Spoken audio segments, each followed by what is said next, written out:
Good evening, dear students. Our lesson will be devoted to the planned economy, or we can say comment economy.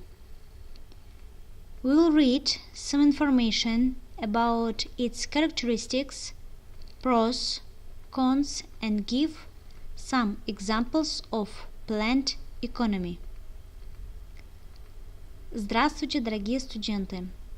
Тема наша сегодняшняя будет посвящена плановой экономике или командной экономике.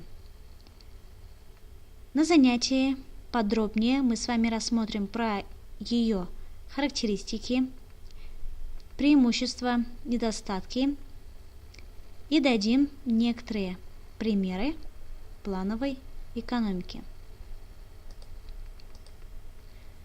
But first of all, let's begin with new vocabulary.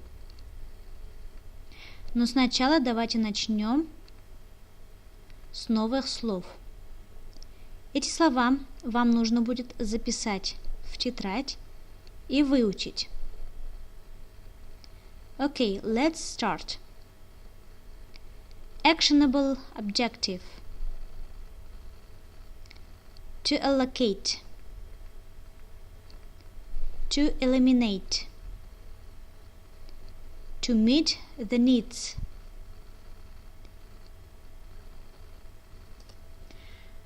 Robust. Essential.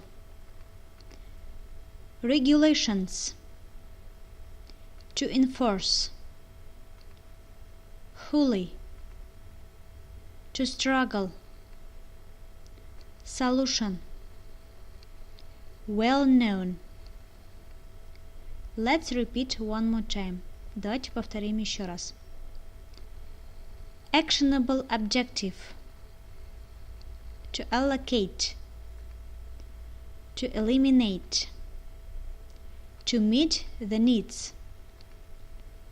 Robust. Essential. Regulations. To enforce. Wholly. To struggle. Solution. Well known. Food shortage. Malnutrition.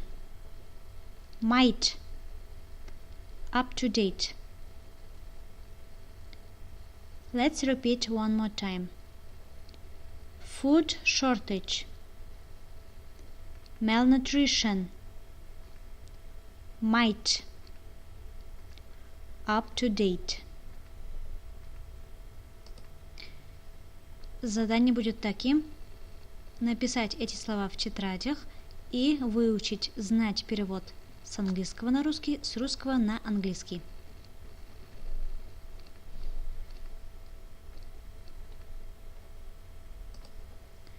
So, what is it?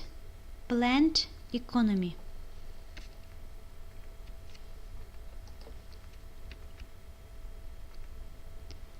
A command economy or planned economy is where a central government makes all economic decisions. The government or a collective owns the land and the means of production. It doesn't rely on the laws of demand and supply that operate in a market economy.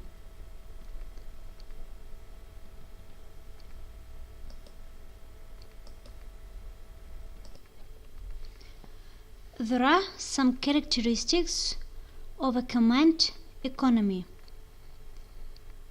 They are follows. The government creates a central economic plan. A 5-year plan sets economic and social goals for every sector and region of the country.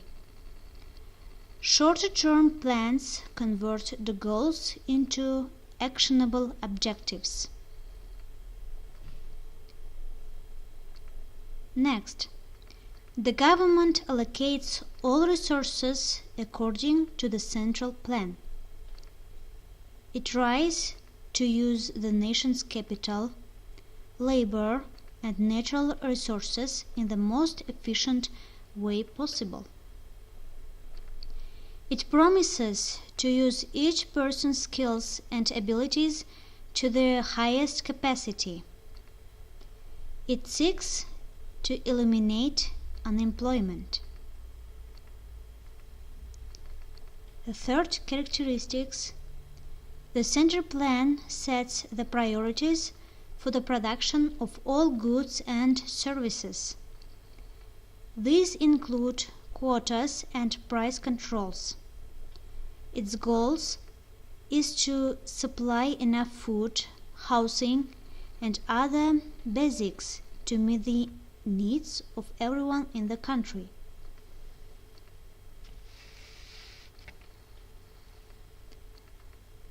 The following characteristic: the government owns monopoly businesses. These are in industries deemed essential to the goals of the economy. That usually includes finance, automotive, utilities.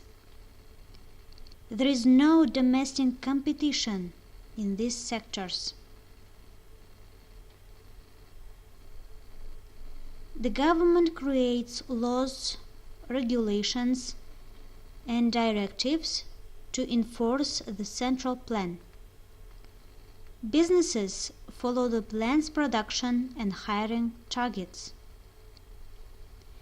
They can't respond on their own to free market forces.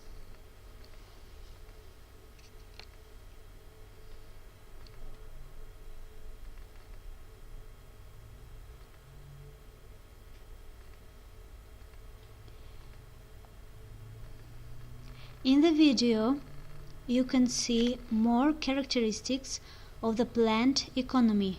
Please put them down in your copybooks.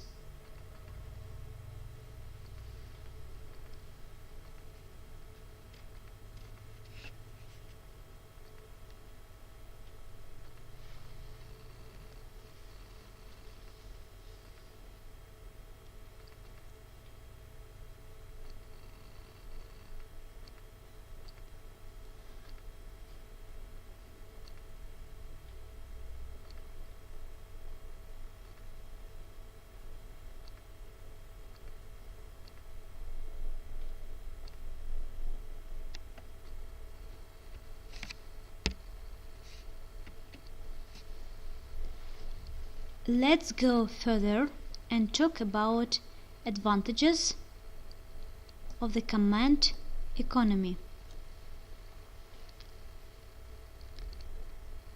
Planned economies can quickly mobilize economic resources on a large scale. They can execute massive projects, create industrial power, and meet social goals. Command economies can wholly transform societies to conform to the government's vision. The new administration nationalizes private companies. Its previous owners attend re-education classes. Workers receive new jobs based on the government's assessment of their skills. In other words, you can say that the government controls the prices, and buying so that it can keep people out of debt. It also keeps their budget in line because they are limited on the amount of money they can spend and amount of goods they can buy. These are the advantages of the command economy.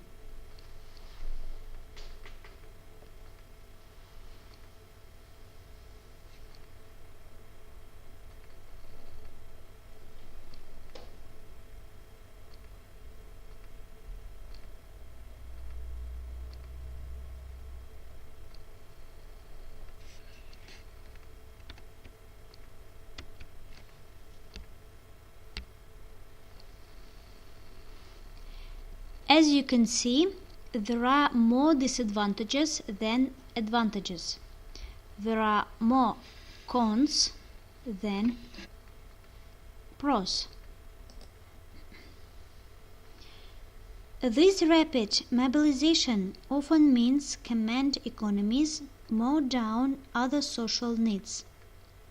For example, the government tells workers that jobs they must fulfill and discourages them from moving. The goods it produces aren't always based on consumer demand, but citizens find a way to fulfill their needs.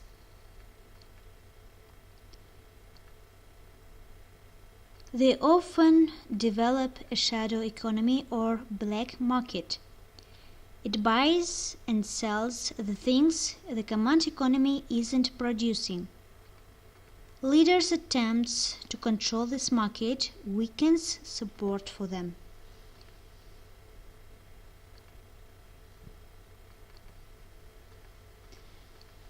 They often produce too much of one thing and not enough of another. It's difficult for the central planners to get up-to-date information about consumers' needs. Also, prices are set by the central plan. They no longer measure or control demand.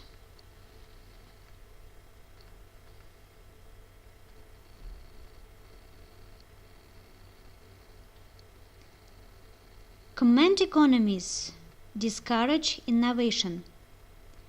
They reward business leaders for following directives.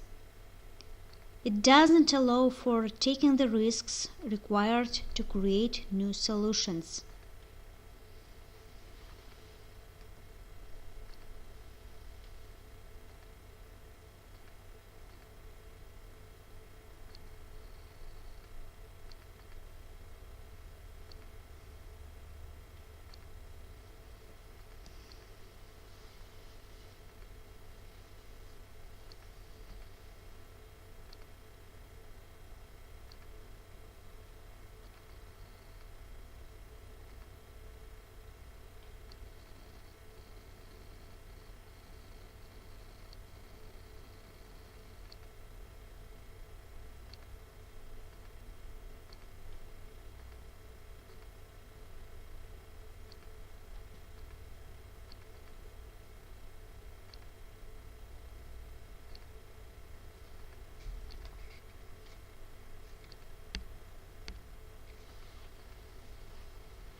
There are some examples of countries with planned economy. It is China. After the Second World War, Mao Zedong created a society ruled by communism. He enforced a strictly planned economy. The current leaders are moving toward a market-based economy. North Korea. After the Second World War, President created the world's most centrally planned economy. It created food shortages, malnutrition, and several bouts of mass starvation. Most state resources go into building up the military.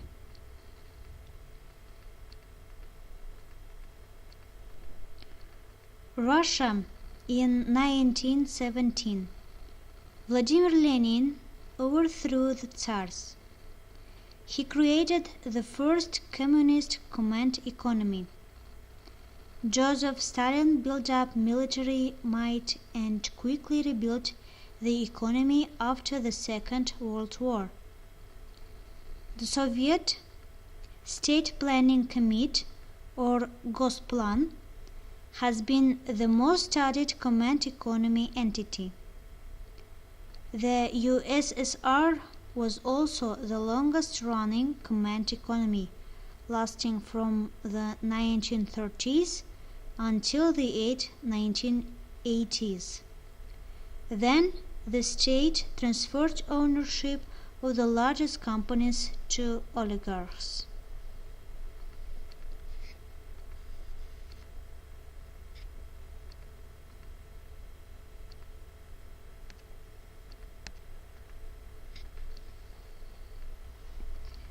Development of the theory. So, how did the theory of command economy develop? Economist Otto Neurer developed the concept of a command economy after the First World War. He proposed it as a way to control hyperinflation. The phrase command economy comes from the German. It described the fascist Nazi economy.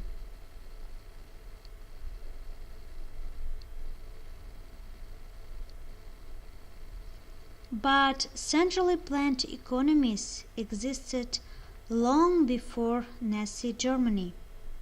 They included a lot of countries, for example Peru, Mormons, Utah, and United States used a command economy to mobilize for the Second World War.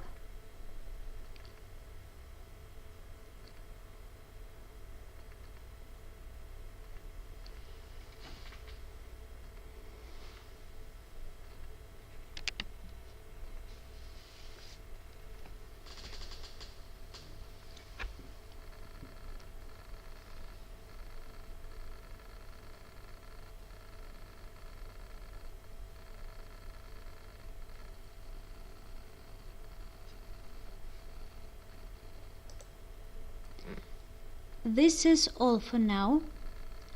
Hope you'll do all the exercises and be ready to answer during the lesson.